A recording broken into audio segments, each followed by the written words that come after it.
Olá pessoal, tudo bem com vocês? Bom, para quem não me conhece, meu nome é Mariana e hoje faremos a leitura do Informativo de Jurisprudência número 1146 do STF, o Supremo Tribunal Federal, no material comentado pelo professor Márcio Cavalcante do site Dizer o Direito. Esta é a versão resumida, então caso tenha qualquer dúvida, corra lá no site Dizer o Direito e baixe gratuitamente a versão completa deste informativo, em que o professor Márcio Cavalcante traz mais exemplos e mais detalhamentos para facilitar a compreensão. Vamos começar aqui com o direito constitucional.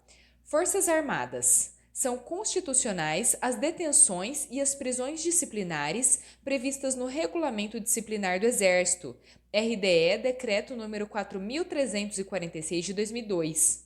O artigo 47 do Estatuto dos Militares foi recepcionado pela CF de 88, ou seja, a Constituição Federal de 88. Importante.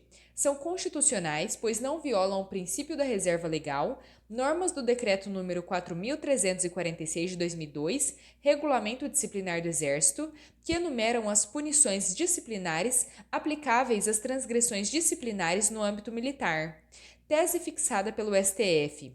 O artigo 47 da Lei nº 6.880 de 80 foi recepcionado pela Constituição Federal de 88, sendo válidos, por conseguinte, os incisos 4 e 5 do artigo 24 do Decreto nº 4.346 de 2002, os quais não implicam ofensa ao princípio da reserva legal.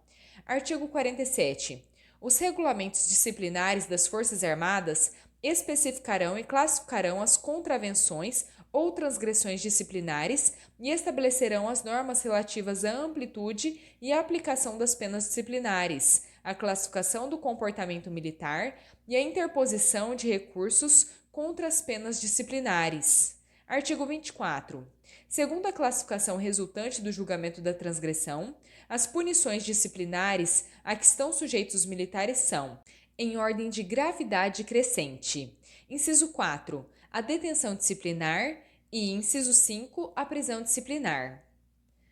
Competências legislativas. Lei estadual não pode permitir, ainda que excepcionalmente, a comercialização de carcaças de pneus usados importados. Importante: é inconstitucional por violar a competência privativa da União para legislar sobre comércio exterior interestadual, artigo 22, inciso 8 da Constituição Federal, lei estadual que prevê exceções à proibição da comercialização de pneus usados importados. Existe um conjunto de normas federais que proíbem a importação de resíduos. Entre elas está a Política Nacional do Meio Ambiente, Lei nº 6.938, de 81, e a Portaria nº 138-N, de 1992 do IBAMA, que proíbem expressamente a importação de pneus usados ou meia-vida. Toda a estrutura normativa de regulamentação e fiscalização do país busca proibição da entrada no Brasil de pneu que tenha passado por qualquer processo de reutilização ou recuperação. Isso porque se trata de um material altamente poluente e que impõe riscos graves ao meio ambiente e à saúde pública, devido à difícil gestão das formas de descarte.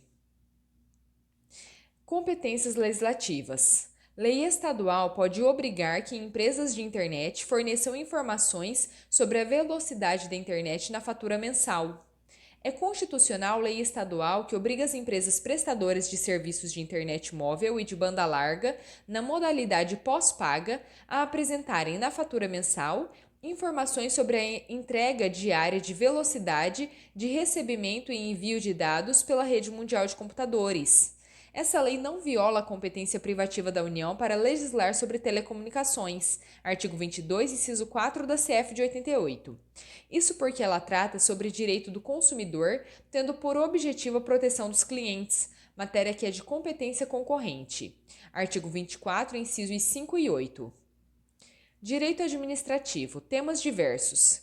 São constitucionais os dispositivos do CBA, incluídos pela Lei nº 12.970 de 2014, que tratam da restrição de acesso e do uso de informações sobre investigações de acidentes aéreos.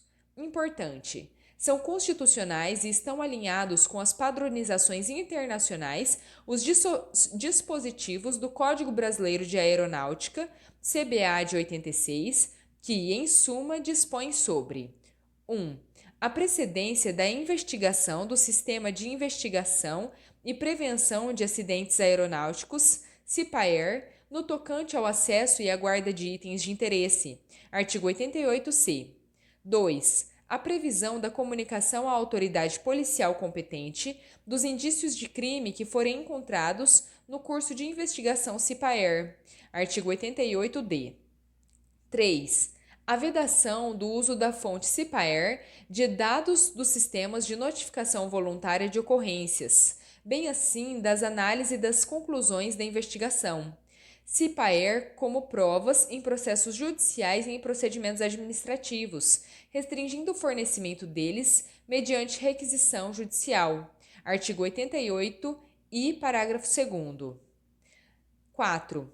A necessidade de decisão judicial para o uso das fontes CIPAER como prova, nos casos permitidos pelo CBA de 86. Artigo 88-K. 5. A necessidade da autorização da Autoridade de Investigação CIPAER para serem vasculhados ou removidos da aeronave acidentada, seus destroços ou coisas por ela transportadas. Artigo 88-N e 6. A necessidade da coordenação da aludida autoridade para ser assegurado a outros órgãos o acesso à aeronave acidentada, aos seus destroços e às coisas por ela transportadas, bem como da anuência dela para manipulação ou a retenção de quaisquer objetos do acidente. Artigo 88-P. Direito Civil. Ação de alimentos. É compatível com a Constituição Federal de 88, a norma da Lei nº 5.478 de 68, que dispensa a assistência de advogado na audiência inicial do procedimento especial da ação de alimentos. Importante. De acordo com o artigo 133 da Constituição Federal, o advogado é indispensável à administração da justiça. É por meio desse profissional que se assegura um contraditório e ampla defesa, com todos os meios e recursos a ela inerentes. Artigo 5º, inciso 55 da Constituição Federal. No entanto, com base no princípio do acesso à justiça e na necessidade de conferir celeridade a determinados procedimentos, geralmente de menor complexidade, o STF reconhece, em situações excepcionais, que a representação por advogado não é absoluta em certos procedimentos especiais previstos em lei. A Lei nº 5.478 de 68 estabeleceu um rito especial para a ação de alimentos, com o objetivo de garantir o direito à vida e à dignidade da pessoa humana, especialmente em favor de credores de alimentos que carecem de condições básicas para sua subsistência. O CPC de 2015, Lei nº 13.105 de 2015, alterou alguns dispositivos da Lei nº 5.478 de 68, mas os artigos 2º e 3º foram integralmente preservados, mantendo intacta a possibilidade de o credor de alimentos comparecer pessoalmente ao juízo competente. No âmbito da ação de alimentos, o comparecimento do credor à justiça sem a assistência de advogado é uma medida que assegura o direito do alimentando. Essa medida ocorre antes da instauração do litígio e é justificada pela urgência da demanda. Nas etapas processuais subsequentes, a presença de um advogado é obrigatória. Direito processual penal. Execução penal. Decreto estadual não pode estipular prazos prescricionais para a punição de condenados que praticarem falta disciplinar. Isso é uma competência privativa da União. Importante. É inconstitucional norma de decreto estadual que determina a extinção da punibilidade pela prescrição quando não ocorrer, dentro do prazo nela estabelecido, a instauração ou a conclusão do procedimento destinado a apurar falta disciplinar no curso da execução da pena. Esse decreto usurpa a competência privativa da União para legislar sobre direito penal e direito processual penal. Artigo 22, inciso 1 da Constituição Federal de 88. O prazo de prescrição para a instauração do processo administrativo, que visa apurar falta disciplinar de condenado, é matéria de natureza penal, já que está relacionada à progressão ou à regressão do regime e interfere diretamente na execução da pena. Direito tributário, ICMS.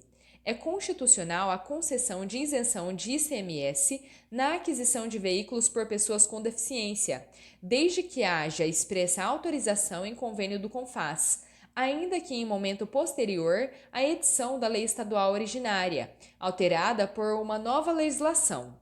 O Estado-membro só pode conceder benefícios de ICMS se isso tiver sido previamente autorizado por meio de convênio celebrado com os demais Estados-membros e Distrito Federal. Artigo 155, parágrafo 2º, inciso 12, linha G da CF de 88 e artigo 1º da Lei Complementar nº 24 de 75. Em 2004, a Assembleia Legislativa do Estado do Espírito Santo promulgou a Lei Complementar nº 298 de 2004, que isenta o ICMS da aquisição de imóveis por pessoas portadoras de deficiência. Na época, vigorava o convênio ICMS número 77 de 2004. A Lei Complementar número 298 de 2004 extrapolou o convênio ICMS 77 de 2004. Diante disso, normalmente o STF declararia a inconstitucionalidade da Lei Complementar número 298 de 2004. Ocorre que esse caso apresenta algumas peculiaridades. Isso porque a Lei Complementar número 298 de 2004, objeto de questionamento da presente ADI, foi alterada pela Lei Estadual número 10.684 de 2017. Em julho de 2017, quando editada a Lei Estadual número 10.864 de 2017, estava em vigor o Convênio ICMS 38 de 2012, que autorizou a concessão de isenção de ICMS nas saídas de veículos destinados a pessoas portadoras de deficiência física, visual, mental ou autista. Assim, a legislação estadual atualmente em vigor, veiculada pela Lei nº 10.864 de 2017, concedeu isenção de ICMS nos exatos termos em que autorizada pelo Convênio ICMS número 38 de 2012. A alteração legislativa introduzida pela Lei nº 10.864 de 2017 supriu o vício de inconstitucionalidade formal da lei originária. Logo, não há razão para se declarar a inconstitucionalidade da Lei Complementar nº 298 de 2004. ICMS.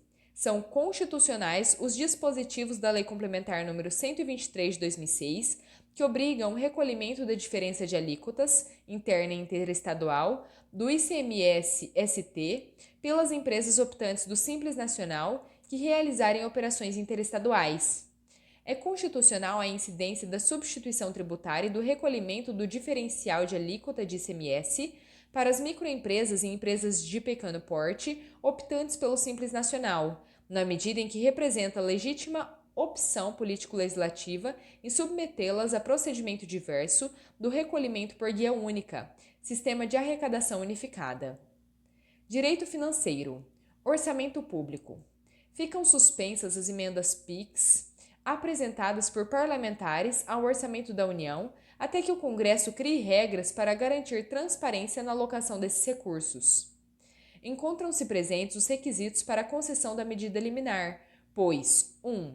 A plausibilidade jurídica no que se refere à alegada inexistência dos instrumentos de planejamento e inadequação de mecanismos de controle das transferências especiais, emendas PIX.